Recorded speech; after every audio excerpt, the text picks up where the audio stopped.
സത്യം പഠിക്കാൻ ഹൃദയങ്ങളൊക്കെയും കൊത്തി നുറുക്കി ഞാൻ ഹൃദയത്തിൻ തത്വം പഠിക്കാൻ ദീപങ്ങളൊക്കെ കെടുത്തി ഞാൻ പ്രാർത്ഥിച്ചു ദീപമേ നീ നയിച്ചാലും ദീപങ്ങളൊക്കെ കെടുത്തി ഞാൻ പ്രാർത്ഥിച്ചു ദീപമേ നീ നയിച്ചാലും.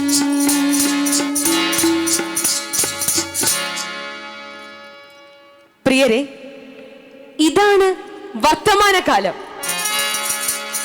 നന്മയുടെ നിറദീപങ്ങളെ ഊതിക്കെടുത്തിയിട്ട് വെളിച്ചമേ നയിച്ചാലും ഇന്ന് തെല്ലും ആത്മാർത്ഥതയില്ലാതെ പ്രാർത്ഥിക്കുന്ന കാലം.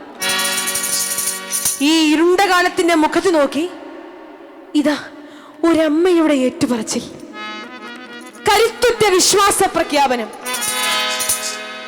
വർത്തമാനകാലത്തിന്റെ സ്വാധീനങ്ങളിലും പ്രലോഭനങ്ങളിലും വശംവതിയായി ഞാനെന്റെ ജീവിതം പാഴാക്കുകയായിരുന്നു. എന്റെ മകനാണ് എന്നിലെ വിശ്വാസത്തെ ഉണർത്തിയത്.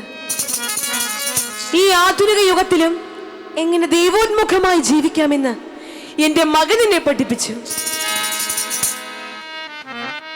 അവനെന്റെ പൊന്നോമന, അവനെന്റെ ജീവതാളം, അവനെന്റെ പൊന്നോമന, അവനെന്റെ ജീവതാളം, അവനിലോടൊഴുകിയെത്തി അളവറ്റ സ്വർഗസുഗന്ധം, അവനിലോടൊഴുകിയെത്തി അളവറ്റ സ്വർഗസുഗന്ധം, അവനെന്റെ പൊന്നോമന.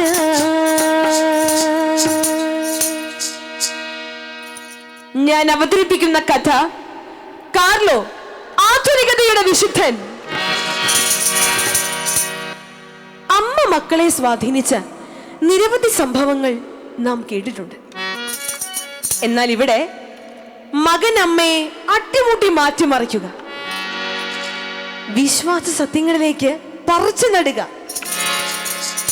വിസ്മയകരമായ വാക്കുകൾ കൊണ്ട്, അഭൂതപൂർവമായ പ്രവൃത്തികൾ കൊണ്ട് പരിശുദ്ധയായ കന്യകാമറിയത്തെ പോലെ നിന്ന ആ അമ്മയാണ് അന്റോണിയോ സൽസാനോ. ആൻഡ്രിയ അക്വിറ്റസിന്റെയും അന്റോണിയോ സൽസാനോയുടെയും പുത്രനായി 1991 മെയ് 3 ഇറ്റലിയിലെ മിലാനിൽ ജനിച്ച ഈ യുവ കോമളനാണ് നമ്മുടെ കഥാനായകൻ, വിശുദ്ധ കാർലോ അക്വിറ്റസ്. ഉപഗ്രഹങ്ങൾ ഉപകാരികള ഇന്റർനെറ്റിൽ വികസിതമായി, ഉപഗ്രഹങ്ങൾ ഉപകാരികള ഇന്റർനെറ്റിൽ വികസിതമായി, ആധുനികതയുടെ പരകോടിയിലും വിശുദ്ധിയുടെ സാധ്യമത, വിശുദ്ധിയുടെ സാധ്യമത.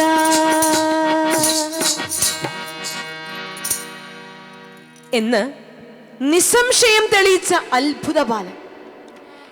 ശാസ്ത്രത്തിന്റെ നേട്ടങ്ങളും കണ്ടുപിടുത്തങ്ങളും മനുഷ്യരെ അടിമയാക്കി അലസരാക്കാനല്ല, ചിന്തകളെ വൈകൃതങ്ങളാക്കാനല്ല, പ്രകൃതിയും പ്രപഞ്ചവുമായുള്ള പ്രണയം നഷ്ടപ്പെടുത്താനല്ല, മറിച്ച് ഇവയെല്ലാം മനുഷ്യന്റെ നന്മയ്ക്കാണ്.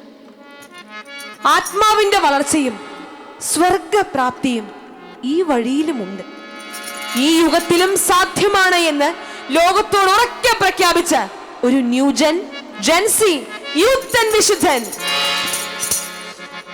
പരമപവിത്രമതാമീ മണ്ണിൽ ദൈവോന്മുഖരായി ജീവിച്ചിടാം, സ്വർഗവാഹിനി തീരത്തുയരും പൂങ്കാവനങ്ങളുണ്ടിവിടെ, നല്ല പൂങ്കാവനങ്ങളുണ്ടിവിടെ.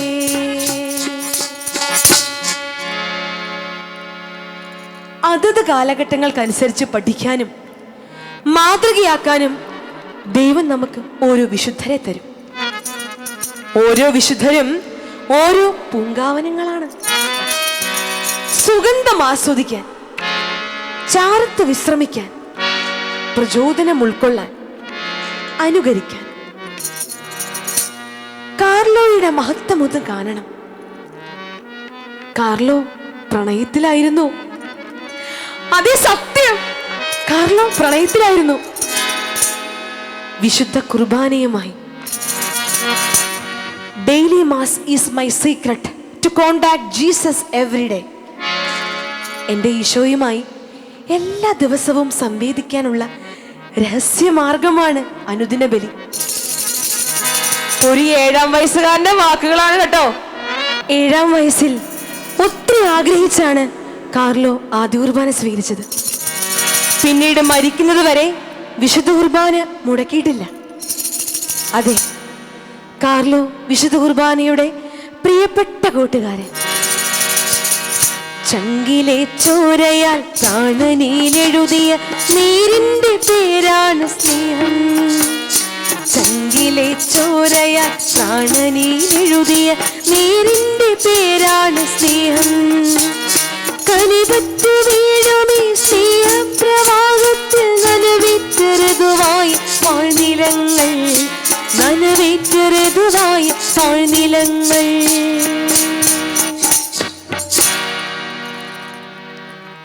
വിശുദ്ധ കുർബാനയെ ചങ്കും ചങ്കിടിപ്പുമായി കൊണ്ടു നടന്ന കൊച്ചു കാർലോ. സ്വർഗത്തിലേക്കുള്ള വഴി ഞെരുക്കമുള്ളതും ഇടുങ്ങിയതുമല്ലേ? എന്നാൽ കാർലോ പറയുന്നു, സ്വർഗത്തിലെത്താനുള്ള ഹൈവേ ആണ് വിശുദ്ധ കുർബാനയെന്ന്. കാർലോയെ അറിയുന്നവർ അറിയാതെ വിശുദ്ധ കുർബാനയെയും പ്രണയിച്ചു പോകും. അന്നിപ്പൊന്ന് കാണണം. ജീൻസും ടീഷർട്ടും ഒക്കെ ഇട്ട് കൂളിംഗ് ഗ്ലാസും വെച്ച് ഫോൺ ഉപയോഗിച്ച് ലാപ്ടോപ്പിൽ ആശയങ്ങൾ സൃഷ്ടിച്ച് ഒരു ചുള്ളൻ ചെക്കൻ. ഇങ്ങനെയും വിശുദ്ധരോ? ലോഹ ധരിക്കാത്ത, ശിരോവസ്ത്രം ധരിക്കാത്ത, സിനിമ കാണുന്ന, പ്രണയിക്കുന്ന, ഫോൺ ഉപയോഗിക്കുന്ന വിശുദ്ധരെ സഭയ്ക്ക് ആവശ്യമുണ്ട് എന്ന് പറഞ്ഞ ഫ്രാൻസിസ് മാർപ്പാപ്പയുടെ വാക്കുകൾ ഇവിടെ പ്രവാചക ശബ്ദമായി മാറി. പ്രണയ സരോവരത്തിൽ സൗഹൃദത്തെളിമയിൽ ഈ പച്ചമണ്ണിൽ ഈ നാട്ടുകാറ്റിൽ വിശുദ്ധിതൻ നീർമണികൾ പെറുക്കിയെടുക്കണം. പണിയണം സ്വർഗത്തിൽ പടവുകൾ തീരം, പണിയണം സ്വർഗത്തിൽ പടവുകൾ തീരം.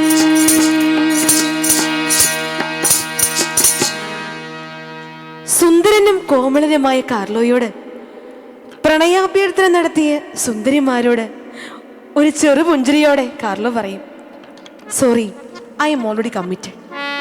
എന്നിട്ട് ഒരു ചെറു പുഞ്ചിരിയോടെ സ്വയം പറയും, mother Mary is the only lady in my life. സ്വർഗം താണിറങ്ങി നമിച്ചു പോകും അല്ലേ? തന്റെ ഒഴിവ് സമയങ്ങളെല്ലാം പ്രാർത്ഥനയ്ക്കായും ദിവ്യകാരുണ്യ അത്ഭുതങ്ങൾ ലോകം മുഴുവൻ പ്രചരിപ്പിക്കുന്നതിനായും കാർലോ മാറ്റിവെച്ചു. ഇത്തിരി സമയം കിട്ടിയാൽ ഓടിപ്പോയി റീൽസും ഇൻസ്റ്റാഗ്രാമും കാണാൻ കാർലോയെ കിട്ടില്ല. അപരന്റെ കുറവുകൾ പെരുപ്പിച്ചു പറഞ്ഞ് ആസ്വദിക്കാൻ കാർലോയ്ക്ക് നേരമില്ല. അവന്റെ കോണ്ടാക്ട് ഈശോയുമായിട്ടാന്നേ. അങ്ങനെ ദൈവത്തിനും മനുഷ്യർക്കും പ്രീതികരമായി അടിച്ചു പൊളിച്ച് ജീവിച്ച കൊച്ചു കാർലോ അന്ന് പെട്ടെന്ന് ആ വിവരം പറഞ്ഞ് മാതാപിതാക്കളും ഞെട്ടിത്തെറിച്ചുപോയി. ലുക്കീമിയ എന്ന അതിമാരകമായ അസുഖത്തിന് തങ്ങളുടെ മകൻ അടിപ്പെട്ടിരിക്കുന്നു. കാർലോ രോഗം മൂർച്ഛിച്ച് കിടപ്പിലായി. ആ സഹനപർവൻ താണ്ടുമ്പോഴും കാർലോയുടെ മുഖത്തെ പുഞ്ചിരി മാഞ്ഞില്ല. അസഹനീയമായ വേദനകളെല്ലാം അവൻ സന്തോഷത്തോടെ സ്വീകരിച്ചു. ഈശോയ്ക്കും തിരുസഭയ്ക്കും മാർപ്പാപ്പയ്ക്കും വേണ്ടി അവനതെല്ലാം സമർപ്പിച്ചു. ഇന്ത്യക്കാരനായ രാജേഷനായിരുന്നു കാർലോയെ പരിചരിക്കുന്നതിനുള്ള നിയോഗം. ഒരു യാഥാസ്ഥിതിക ഹിന്ദു കുടുംബത്തിലെ അംഗമായിരുന്നു രാജേഷ്. എന്നാൽ കൊച്ചു കാർലോയിൽ കണ്ട മുഖപ്രസാദം, ദൈവസ്നേഹത്തിലൂന്നിയ സംസാരം, അടിയുറച്ച വിശ്വാസം, മരണത്തിലേക്ക് പ്രത്യാശയോടെയുള്ള പ്രയാണം. രാജേഷ് വിസ്മയിച്ചു പോയി. കാർലോ ഇത്രമേൽ സ്നേഹിക്കുന്ന, കാർലോയെ സ്നേഹിക്കുന്ന ദൈവമാണ് എന്റെയും ദൈവമെന്ന് അദ്ദേഹം തീരുമാനിച്ചു. ക്രിസ്തുവിനെ തന്റെ ഏക രക്ഷകനും നാഥനുമായി അദ്ദേഹം സ്വീകരിച്ചു. കാർലോയുടെ ദൈവമാണിന്നെന്റെ ദൈവം, കാക്കുന്നൊരു ദൈവമാണിന്നെന്റെ ദൈവം. കാരുണ്യരൂപന്റെ കരതാരിയിലമരുവാൻ നിശ്ചയം ഒരു നാളും മാറ്റമില്ലിനിമേലിൽ, നിശ്ചയം ഒരു നാളും മാറ്റമില്ലിനിമേലിൽ. 2006 ഒക്ടോബർ 12 കാർലോ ഈ ലോകത്തോട് യാത്ര പറഞ്ഞു. അല്ല, വിശുദ്ധ കുർബാനയിൽ ലയിച്ചു. ഹൃദയം നുറങ്ങി നിന്ന മാതാപിതാക്കൾക്കും സുഹൃത്തുക്കൾക്കും മധ്യേ വെള്ളപ്പൂക്കൾക്ക് നടുവിൽ അവൻ പുഞ്ചിരിച്ചുകൊണ്ട് കിടന്നു. പിറ്റേന്ന് കാർലോയുടെ ശവമഞ്ചവും വഹിച്ചുകൊണ്ടുള്ള ഘോഷയാത്രയിൽ പതിവില്ലാതെ തെരുവോരങ്ങളിൽ ഭിക്ഷ എടുത്തുകൊണ്ടിരുന്നവരും അനാഥരുമൊക്കെ കണ്ണീർ തൂകിക്കൊണ്ട് പങ്കെടുത്തപ്പോഴാണ് കാർലോയുടെ കാരുണ്യത്തിന്റെ ഉറവ എത്രമാത്രം ഉദാത്തമായിരുന്നുവെന്ന് ലോകം അറിയുന്നത്.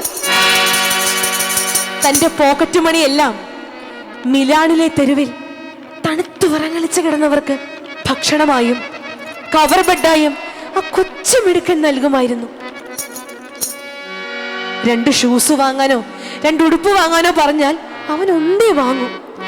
മറ്റേതിന്റെ കാശ് ദരിദ്രക്കാണ്. ചെറിയോരിൽ ഒരുവനുനി ചെയ്യുന്നത് ക്രിസ്തു ശരീരത്തിൽ ശുശ്രൂഷയാ. എനിക്കു വിശന്നു ദാഹിച്ചു നഗ്നനായി കാരാഗ്രഹത്തിൽ പരദേശിയാ. ആശ്വാസമായി പ്രാർത്ഥനയായി കാർലോ നൽകും ജീവിത മാതൃക.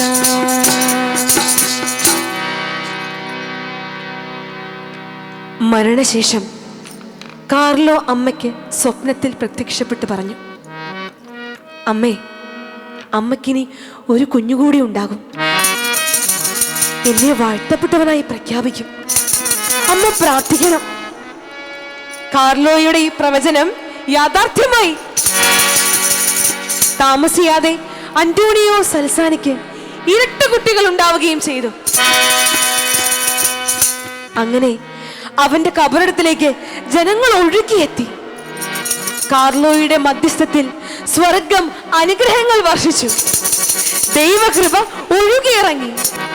മലക്കമാർ പാടി ഹല്ലേലൂയ, സ്വർഗീയ വൃന്ദങ്ങളാൽ പാടി. വിശുദ്ധമായൊരു ജീവിതം നൽകിയാൽ സ്വർഗം താഴോട്ടിറങ്ങി വരും. വിശുദ്ധമായൊരു ജീവിതം നൽകിയാൽ സ്വർഗം താഴോട്ടിറങ്ങി വരും.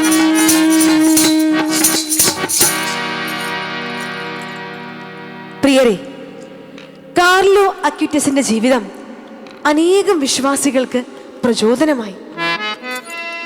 8-9 വയസ്സിൽ തന്നെ കമ്പ്യൂട്ടറിൽ അതിപരിജ്ഞാനം നേടിയ കൊച്ചു കാർലോ താൻ ഉണ്ടാക്കിയ ദിവ്യകാരുണ്യ അത്ഭുതങ്ങളുടെ വെബ്സൈറ്റ് ലോക ശ്രദ്ധ നേടി.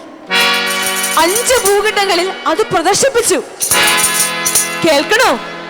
കാർലോയുടെ മധ്യസ്ഥത്തിൽ ഒരു ബ്രസീലിയൻ ആൺകുട്ടിയുടെ പാൻക്രിയാറ്റിക് സംബന്ധമായ അസുഖം പൂർണ്ണമായും സുഖം പ്രാപിച്ചു. ഒപ്പം അതിഗുരുതരാവസ്ഥയിൽ പരിക്കേറ്റിരുന്ന മറ്റൊരു കുട്ടിയും പൂർണ്ണമായും സൗഖ്യപ്പെട്ടു. ഇവ രണ്ടും അത്ഭുത സൗഖ്യങ്ങളായി ശാസ്ത്രവും സഭയും അംഗീകരിച്ചു. അങ്ങനെ ലിയോ 14 മാർപ്പാപ്പ കാർലോയെ വിശുദ്ധനായി പ്രഖ്യാപിച്ചു. മാതാപിതാക്കളും സഹോദരങ്ങളും അതിന് സാക്ഷികളായി. വെറും 15 വയസ്സുവരെ മാത്രം ഈ ഭൂമിയിൽ ജീവിച്ച ആ കൊച്ചു കൗമാരക്കാരൻ ആദ്യത്തെ മില്ലിനിയം വിശുദ്ധനായി മാറി.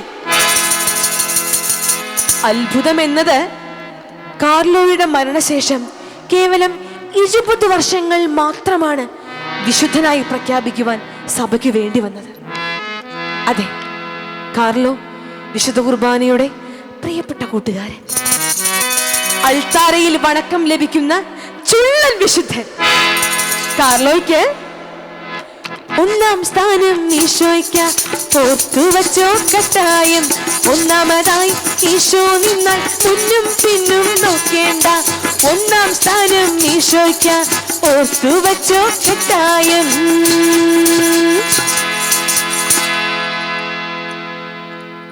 പ്രിയരെ, ഈ ആധുനിക യുഗത്തിലും വിശുദ്ധി സാധ്യമാണ്. കാർലോ എന്താണ് ചെയ്തത്? വിശുദ്ധ കുർബാനയെ നെഞ്ചോട് ചേർത്ത് വെച്ചു. പള്ളികളുടെ മുന്നിലൂടെ കടന്നു പോകുമ്പോഴെല്ലാം അല്പസമയമെങ്കിലും ദിവ്യകാരുണ്യത്തെ ആരാധിച്ചു. എപ്പോഴും പാവങ്ങളുടെ പക്ഷം ചേർന്ന് തൻ്റെ പല സൗകര്യങ്ങളും ഈശോയ്ക്ക് വേണ്ടി വേണ്ടെന്ന് വെച്ചു. വീട്ടിലെ ജോലിക്കാരിയുടെ സുഖമില്ലാത്ത മകളുടെ അടുത്തേക്ക് വേഗം എത്തിച്ചേരാൻ അവരോടുകൂടെ വീട്ടിലെ ജോലികളിൽ സഹായിക്കുമായിരുന്നു. എല്ലാ ദിവസവും ജപമാലയോടെ ആരംഭിച്ചു. സൂര്യനെ നോക്കിയാൽ നമ്മുടെ കണ്ണുകൾ ഇരുണ്ടുപോകും. എന്നാൽ ദിവ്യകാരുണ്യത്തെ നോക്കിയാൽ നാം പ്രകാശിതരാകും എന്ന് അവൻ ലോകത്തോട് ഉറക്കെ പ്രഖ്യാപിച്ചു. ഇവ നമുക്കെല്ലാവർക്കും സാധ്യമല്ലേ? വിശുദ്ധി കാണാമറിയത്തല്ലെന്ന് പ്രിയരെ കാർലോ തെളിയിച്ചില്ലേ? ഉപഗ്രഹങ്ങൾ ഉപകാരികളാൽ ഇന്റർനെറ്റിൽ വികസിതമായി. ഉപഗ്രഹങ്ങൾ ഉപകാരികളാൽ ഇന്റർനെറ്റിൽ വികസിതമായി. ആധുനികതയുടെ പരകോടിയിലും വിശുദ്ധിയുടെ സാധ്യമതാ. വിശുദ്ധിയുടെ സാധ്യമതാ. വിശുദ്ധിയുടെ സാധ്യമതാ.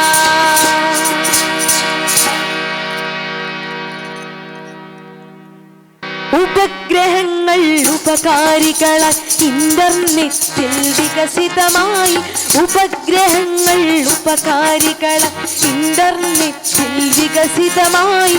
ആധുനികതയുടെ പരകോടിയിലും വിശുദ്ധിയുടെ സാധ്യമതാ.